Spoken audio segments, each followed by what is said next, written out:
Tadi udah perasaan? Oh. Assalamualaikum warahmatullahi wabarakatuh. Selamat sore Bapak dan teman-teman semua. Hamdan wa syukranillah, salatan wa salaman ala rasulillah, la nabiyya ba'da, asyhadu an la ilaha illallah wa asyhadu anna muhammadan abduhu wa rasuluh. Pertama-tama marilah kita panjatkan rasa syukur kita kehadirat Allah Subhanahu wa taala yang mana karena berkatnya lah kita masih diberi kesempatan walaupun bertemu secara virtual pada hari ini. Salam serta salam tak lupa pula kita curahkan, kita limpahkan kepada Nabi besar kita, Nabi Muhammad Shallallahu Alaihi Wasallam, beserta para keluarganya, sahabatnya, tabiin, tabiin, serta dan mudah-mudahan kita semua mendapatkan syafaat beliau di yaumil akhirat kelak. Amin ya rabbal alamin. Yang terhormat Bapak Haji Saipudin Rahmatullah MSI selaku dosen pengampu mata kuliah kimia organik lanjut, serta tak lupa pula teman-teman seperjuangan yang kami banggakan. Baik, sebelumnya saya Mark Sungkar mohon izin kepada Bapak dan teman-teman untuk memoderasi kelancaran dari kelompok kami yaitu kelompok 2. Adapun materi yang akan kami bahas di sini mengenai diol. Nah, selanjutnya di sini ada anggota kelompoknya, di mana anggota kelompok ini terdiri dari Kuntum Salsabila Indonesia, selanjutnya ada saya sendiri Mark Sungkar, dan yang terakhir ada Rifa Aulia Rahma. Nah, adapun outline atau subtopik yang akan kami bahas di sini ada 6 poin ya. Yang pertama itu mengenai definisi dan sifat-sifat diol. Nah, yang kedua rumus, struktur, dan tata nama diol alifatik. Yang ketiga rumus, struktur diol, dan tata nama siklik. Nah, yang keempat pembentukan asetal atau ketal siklik 1,2 diol. Yang kelima yaitu pembentukan ether siklik 1,4 diol. Dan yang keenam oksidasi pemaksa pisahan 1,2 diol. Baik, untuk mengefisienkan waktu, langsung saja kita menyimak materinya ya. Langsung saja kepada pemateri 1 yaitu Kuntum Salsabila. Kepada Kuntum saya persilahkan untuk memaparkan materinya. Baik, terima kasih Mark sudah dipersilahkan. Yang pertama ada definisi diol. Diol ini merupakan senyawa kimia yang memiliki 2 gugus hidroksil atau OH, dengan kata lain dikenal sebagai alkohol ganda atau glikol. Boleh di next.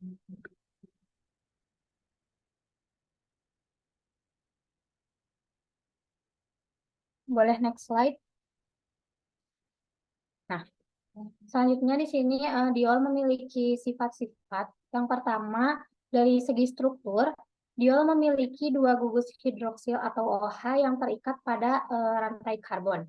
Nah, di sini itu ada contohnya yaitu etilena glikol. Bisa dilihat dari gambarnya itu ada gugus OH yang terikat kepada rantai C. Kemudian untuk yang kedua, sifat fisik. Dari segi sifat fisiknya itu diol umumnya berbentuk cair, tidak berwarna, dan memiliki titik didih yang tinggi. Nah, titik didih yang tinggi ini disebabkan oleh adanya ikatan hidrogen antara gugus hidroksil. Kemudian, next slide.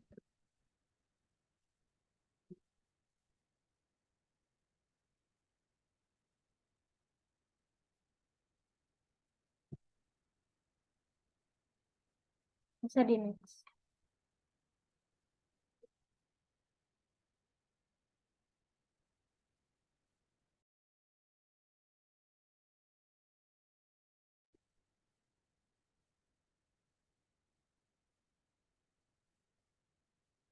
Selanjutnya yang ketiga ini dari segi kelarutan dalam air.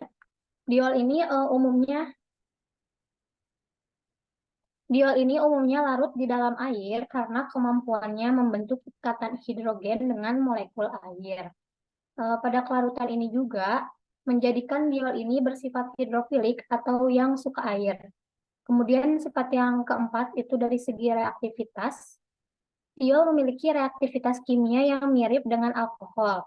Nah, mereka dapat mengalami berbagai reaksi kimia, termasuk reaksi oksidasi, esterifikasi, dan reaksi lainnya yang melibatkan gugus hidroksil. Kemudian materi yang selanjutnya saya serahkan kepada pemateri selanjutnya. Baik, terima kasih. Di sini ada materi struktur dan tata nama. alifatik diol. Yang pertama yaitu mengenai struktur alifatik diol. Nah, di sini kami telah menyajikan salah satu contoh diol alifatik, yaitu 1,2 etanadiol, atau nama lainnya adalah etilena glikol. Nah, ini merupakan salah satu diol yang paling sederhana. Bisa teman-teman lihat ya bahwasanya di sini tuh salah satu ciri khas diol itu dia memiliki 2 gugus hidroksil. Nah, kemudian terdapat tata nama alifatik diol. Untuk tata namanya sendiri itu sebenarnya kurang lebih sama ya kayak tata nama alkohol pada umumnya, cuman bedanya itu di akhirannya gitu. Nah, untuk tata namanya sendiri, yang pertama kita harus menentukan rantai terpanjang atau rantai induknya. Nah, bisa dilihat di sini ada contoh ya. Nah, untuk contoh yang di sini yang kami berikan itu rantai terpanjangnya itu membentuk rantai pentana. Nah, kemudian kita berikan akhiran diol. Berarti kan pentanadiol ya. Nah, kemudian yang ketiga, kita harus memberikan penomoran yang mana ini tuh biar kita tuh tahu posisi si gugus hidroksilnya itu di atom C nomor berapa aja, terus apakah ada cabang atau tidak gitu. Nah, di sini gugus hidroksilnya itu ada di atom C nomor 1 dan nomor 2. Kemudian yang terakhir penamaan cabang. Yang penamaan cabang ini itu disesuaikan saja, jadi atau metil ataukah etil dan sebagainya. Nah, untuk contoh yang kami berikan ini berarti namanya 3-metil 1,2 pentanadiol. Jadi singkatnya buat penamaannya sendiri itu bisa dilihat di bawah ya, yaitu nomor cabang, kemudian nama cabang, strip nomor letak gugus OH, strip nama rantai utama. Mungkin materi selanjutnya bisa disampaikan oleh rekan saya. Baik, terima kasih. Selanjutnya di sini ada struktur dan tata nama siklik diol. Nah, kalau siklik ini pasti kita berhubungan dengan rantai tertutup ya. Nah, di sini kami telah mengambil salah satu contoh di mana namanya itu 1,2 sikloheksanadiol. Nah, bagaimana sih penamaan ini terjadi? Nah, boleh dilihat ya ke di next slide. Nah, tata namanya yang pertama di sini kita pilih rantai karbon terpanjang yang mengandung gugus hidroksil. Nah, yang kedua, berikan nomor paling kecil bagi atom C yang paling dekat dengan gugus hidroksil. Dan yang ketiga yaitu nomor substitusi sesuai dengan posisi gugus hidroksil di rantai dan tulis daftar substitusi dalam urutan abjad. Nah, di sini kami ada satu contoh ya, di mana tadi kan kita pilih terlebih dahulu nih dari rantai karbon yang paling panjang. Nah, di sini teman-teman bisa lihat dari penomorannya dari 1, 2, 3, 4, 5. Nah, berarti di sini kan ada 5 rantai karbon. Lalu kita pilih penomorannya itu berdasarkan dari gugus hidroksil yang mengikat atom C paling rendah gitu, yang paling kecil. Nah, di sini kita penentuan nomornya dari 1, karena di sini 1 ini mengikat gugus hidroksil. Lalu di sini juga ada gugus hidroksil di mana dia itu mengikat pada rantai karbon nomor 3. Jadinya ada 1, 3. Nah, selanjutnya di sini kita melihat lagi ya ada cabang di nomor 4. Nah, cabang ini namanya metil. Sengaja tidak ditulis karena sudah umum ya. Jadi penamaannya itu seperti ini. Jadi 4 metil, 1,3 siklopentanediol. Nah, siklo ini dikarenakan ini rantai tertutup tadi. Nah, selanjutnya di sini ada salah satu contoh yang mana harus dikerjakan oleh teman-teman ya dan ditebak namanya apa. Nah, selanjutnya di sini kita akan membahas tentang pembentukan asetal atau ketal siklik 1,2 diol. Nah, tapi sebelum itu nih kita harus mengetahui dulu nih tentang prinsip dasar alkohol menjadi asetal. Nah, bagaimana caranya? Di sini teman-teman bisa lihat di sini ada gugus alkohol ROH di mana dia itu direaksikan dengan gugus keton. Nah, biasanya untuk asetal ini tuh bisa menggunakan aseton, bisa menggunakan keton ataupun menggunakan aldehid. Tapi di sini kita menggunakan keton. Nah, selanjutnya di sini direaksikan dengan H+, di mana H+ ini tuh digunakan sebagai katalis asam. Karena asetal ini tuh harus ada katalis gitu, baik asam maupun basa. Nah, selanjutnya ketika direaksikan dengan H+, maka terlebih dahulu nih terbentuk dengan hemiasetal. Nah, terus ketika direaksikan dengan ROH atau alkohol ekses atau alkohol yang berlebih dan H+ itu akan membentuk asetal dan H2O. Nah, untuk asetal dan hemiasetal ini tuh kan asetal itu merupakan ether gitu, ether yang bersebelahan atau letaknya itu geminal, yang artinya itu dia itu mengikat satu atom C gitu yang sama. Nah, sedangkan kalau hemiasetal itu berarti hemi setengah ya. Jadi setengah dari gugus asetal gitu. Jadi ini tuh cuma satu gugus gugus metoksik dan gugus hidroksil satu.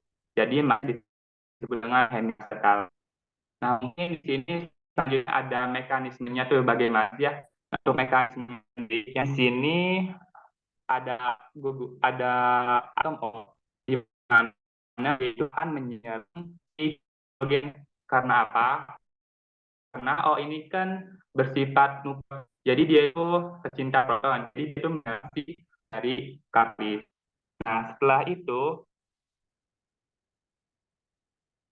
itu O dari alkohol ini tuh menyerang karbon yang ini.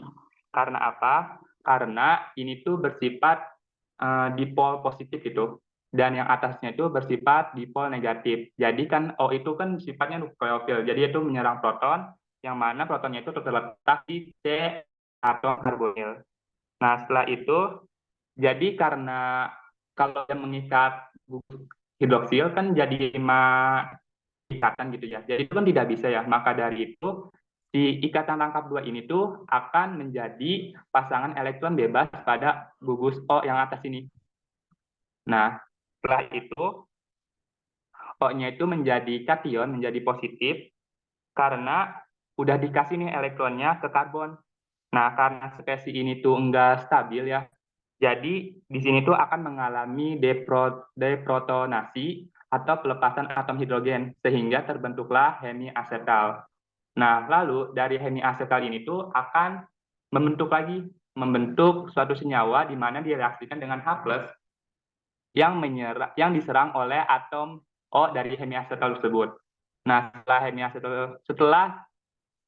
setelah reaksi tersebut itu nantinya akan membentuk senyawa OH2 atau H2O yang mana dia ini sifatnya itu leaping group yang sangat baik. Artinya dia tuh sangat mudah gitu, sangat mudah terlepas dari struktur ikatannya. Nah, setelah ia lepas, lalu PEB dari si O-nya ini tuh bertambah dan akan mendapatkan H2O dan terbentuk kation. Nah, lalu pada alkohol itu kan ada yang berlebih ya, dan O-nya itu menyerang karbon lagi gitu, menyerang karbon di atom C karbonil ini, sehingga PEB dari ikatan rangkap ini pun bertambah. Jadi menyerang ini, jadi si ininya itu PEB-nya bertambah dan ikatannya itu menjadi ikatan tunggal. Nah, sehingga terbentuklah senyawa seperti ini. Nah, seperti yang tadi ya, karena senyawa ini tuh enggak stabil gitu. Jadi dia juga mengalami debrotonasi di mana atom H-nya itu keluar gitu dari spesies ini. Nah, setelah keluar, dia itu akan membentuk sebuah asetal yang mana juga akan menghasilkan atom hidrogen. Jadi di sini tuh H+ ini tuh sebagai katalis saja ya. Dia itu digunakan tapi juga nantinya juga akan menghasilkan atom hidrogen. Nah, selanjutnya di sini kita masuk ke pembentukan asetat atau ketal siklis 1,2 diol. Nah, diol ini tuh direaksikan dengan suatu aseton atau keton menghasilkan hemiasetal atau hemiasetal 1,2 diol. Nah, di sini yang pertama itu tadi ya tentang protonasi karbonil, di mana atom O ini tuh menyerang hidrogen karena dia ini bersifat nukleofil dan menghasilkan O yang bermuatan positif. Nah, setelah itu ditambahkan dengan diol atau gugus alkohol yang memiliki dua gitu ya, dua alkohol, itu O-nya itu menyerang gugus karbonil C ini nih. Sehingga akan membentuk seperti ini, membentuk gugus OH+,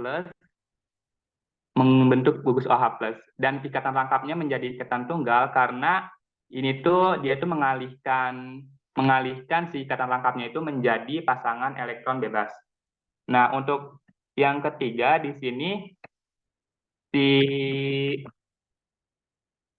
si atom OH ini itu akan mengalami deprotonasi, di mana dia itu akan melepas atom hidrogen. Nah, setelah itu si gugus OH yang di sini itu akan menyerang lagi, mengikat si atom hidrogen ini, sehingga terbentuk H2O+,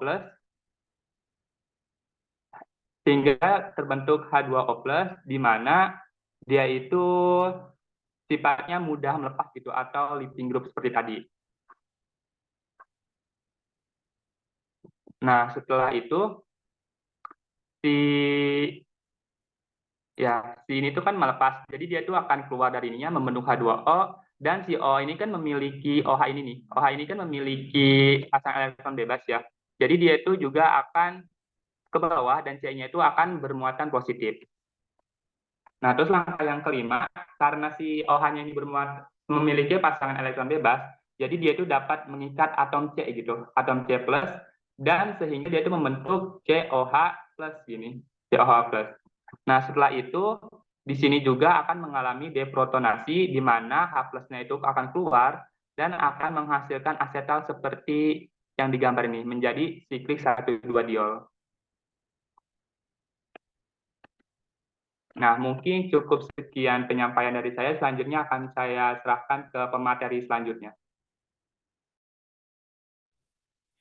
Baik, terima kasih. Di sini terdapat reaksi pembentukan ether yang mana untuk reaksi ini itu melibatkan reaksi dehidrasi. Untuk dehidrasi ini sendiri itu diambil dari kata D dan hidrasi, yang mana D ini artinya pengambilan atau pengurangan, sedangkan hidrasi itu berasal dari kata hidrat yang artinya itu air. Jadi dalam reaksi ini itu akan kayak kehilangan air gitu. Nah, bisa dilihat untuk reaksinya sendiri itu di sini terdapat 2 molekul etanol yang kemudian akan didehidrasi oleh H2SO4 dalam suhu 140 derajat Celcius, dan hasilnya itu akan membentuk suatu ether. Nah, tadinya kan Tadinya kan ada 2 molekul etanol. Nah, H plus dari molekul etanol pertama itu akan berikatan dengan gugus OH dari molekul etanol yang kedua, sehingga nantinya itu reaksinya akan melepaskan H2O, yang kemudian hasil akhir yang dari reaksi ini itu akan terbentuk ether, yang mana ether yang terbentuk dari reaksi ini itu namanya dietil ether dan akan melepaskan H2O. Bisa di next.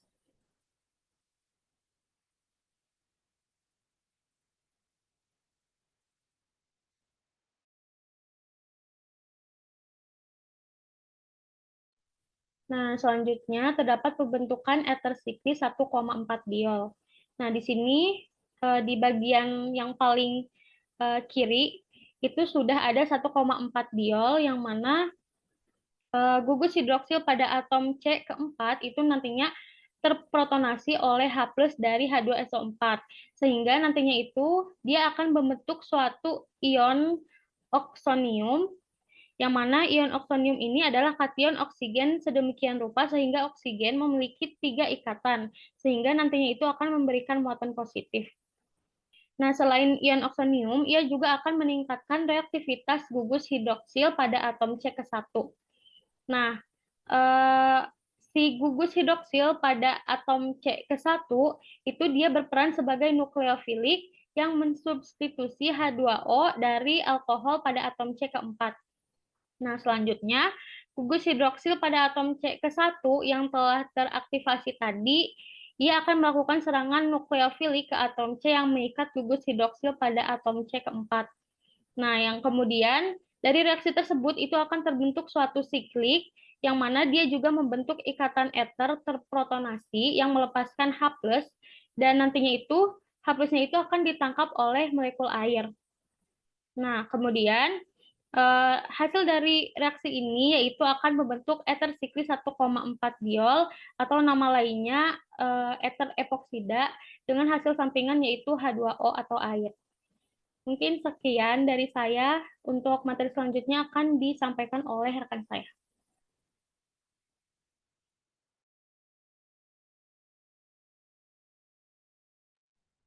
Baik, terima kasih. Selanjutnya ada oksidasi pemaksa pisahan 1,2 diol. Di sini memiliki pengertian yaitu suatu reaksi kimia di mana senyawa 1,2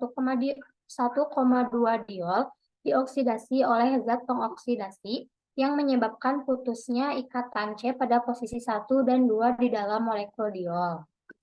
Kemudian di sini ada jenis-jenis pengoksidasi. Yang pertama ada asam periodat atau HiO4. Jenis reagen ini itu sering digunakan untuk oksidasi pemaksa pisahan diol tersebut. Kemudian yang kedua ada KMNO4 dalam air dalam keadaan basah dan dingin. Kemudian yang ketiga reagen asam peroksibenzoat. Boleh di next.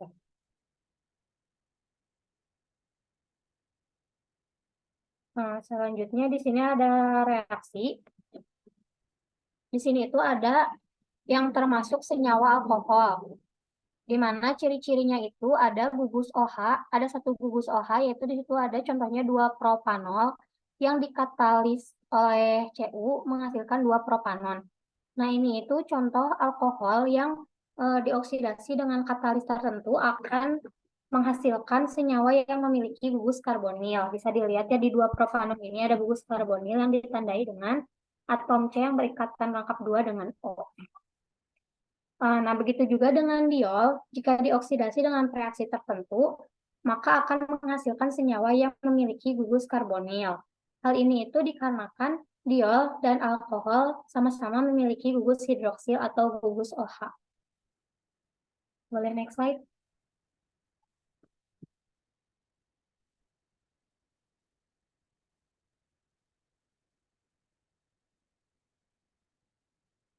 Nah, kemudian ini masuk kepada oksidasi pemaksa pisahannya.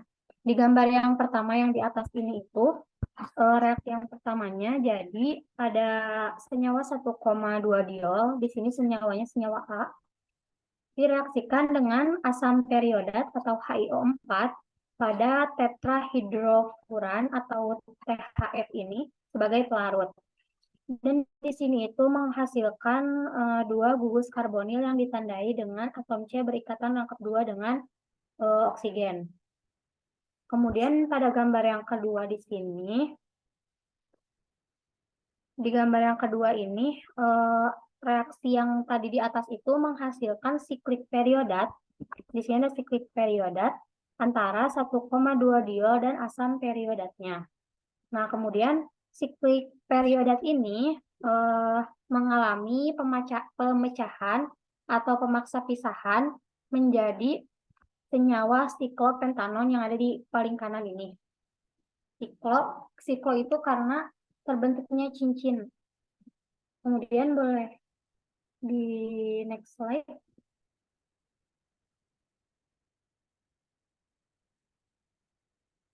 Nah, selanjutnya di sini pemecahan siklik periodat nih. Ini yang digambar di tengah ini itu siklik periodat ini terjadi dengan adanya air atau H2O sebagai reagen pemecah. Nah, kemudian pada hasil akhirnya, hasil pemecahan siklik periodat ini adalah senyawa oksoheptanal yang memiliki gugus karbonil. Bisa dilihat di situ ada C yang mengikat rangkap 2 bersama O, ada 2. Yang dimana ditandai dengan hal tersebut. Boleh di next slide.